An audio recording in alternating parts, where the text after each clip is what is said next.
Theorem of calculus को आप किस तरह डिफाइन करते हैं, इसकी डेफिनेशन क्या है? आसान सी डेफिनेशन है। यहाँ पर हम दो फंक्शंस होंगे हमारे पास, एक वो जिसका हमें डेरिवेटिव लेना है, एक वो जो डेरिवेटिव लेने के बाद आ रहा है।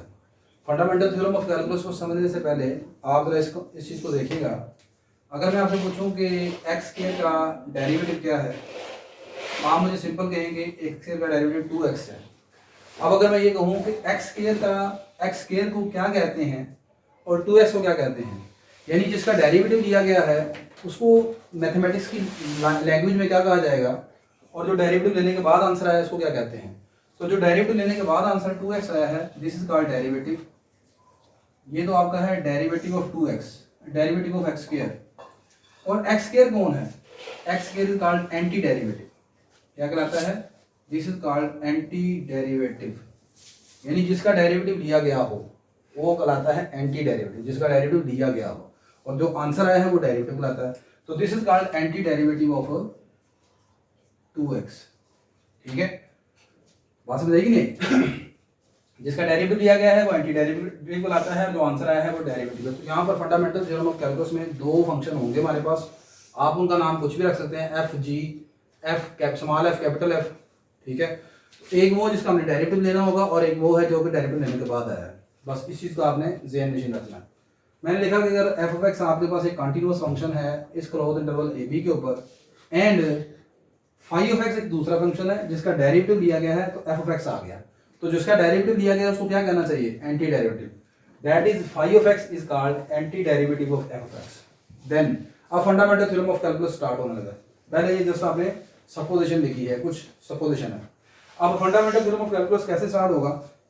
इस इक्वेशन के ऊपर आपने दोनों तरफ इंटीग्रल अप्लाई कर दिया, इधर भी इंटीग्रल डेफिनेट इंटीग्रल अप्लाई कर दिया ए से बी, इधर भी डेफिनेट इंटीग्रल ए से B F X D X apply कर दिया। अच्छा, अब ये अंदर है, यहाँ पर आपने डेरिवेटिव लिया हुआ है और ये डी एक्स डिफरेंशियल है, बाहर आपने इंटीग्रल लिया है। आपने चैप्टर शुरू जब हमने किया था तो मैंने आपको बताया था कि integration is the inverse process of differentiation, यानी कि इंटीग्रल साइन और डिफरेंशियल ये दोनों इनवर्स ऑपरेटर हैं।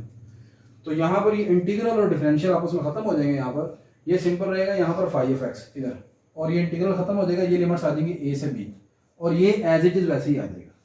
इसमें सिर्फ जो चीज़ समझने वाली ये है कि इंटीग्रल साइन और ये डेरिवेटिव आपस में कैंसिल। ठीक है, ये इनवर्स प्रोसेस है, ये सब कुछ खत्म हो जाएगा, डी एक्स वगैरह डेरिवेटिव वगैरह, सिर्फ ये फाई एक्स रह जाएगा और बाकी ये आपकी लिमिट आ जाएगी। अब इसमें अपर लिमिट अप्लाई करेंगे, ये फाई ऑफ बी आ जाएगा, लोअर लिमिट पर आंसर आ जाएगा फाई ऑफ ए, ये एज इट इज आ जाएगा। This is the fundamental theorem of calculus. ठीक है, इसमें दो फंक्शन का इस्तेमाल किया है, एक वो जिसका डेरिवेटिव लिया गया, एक वो जो डेरिवेटिव के बाद आया। जिसका डेरिवेटिव लिया गया है वो एंटी डेरिवेटिव है और जो आंसर आया है वो डेरिवेटिव है। नेक्स्ट यहाँ पर फंडामेंटल थ्योरम ऑफ जो कैलकुलस है, इससे रिलेटेड एक क्वेश्चन, ताकि आपको फंडामेंटल थ्योरम ऑफ कैलकुलस की कुछ समझ आ जाए। मैं लिखा जी कि अगर sign inverse x is the anti derivative of f of x, if sign inverse x is the anti derivative of f of x, और एफ ऑफ एक्स आपको गिवन नहीं है। ठीक है, यानी दूसरे अल्फाज में यहाँ पर जो चीज़ आपको गिवन है वो ये है कि derivative of sine inverse x is F of x. मैंने आपको बताया था कि अभी जिसका डेरिवेटिव लिया जाए उसे एंटी डेरिवेटिव बोलते हैं। तो sign inverse x is the anti derivative of f of x, यानी साइन इनवर्स एक्स का डेरिवेटिव लिया तो क्या आ गया? एफ ऑफ एक्स आ गया।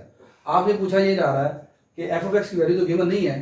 ठीक है, तो आपने ये बताना है कि -1 से लेकर 1 तक F of x D x, इसकी इंटीग्रेशन क्या होगी। तो इसमें आप फंडामेंटल थ्योरम ऑफ कैलकुलस का इस्तेमाल करेंगे।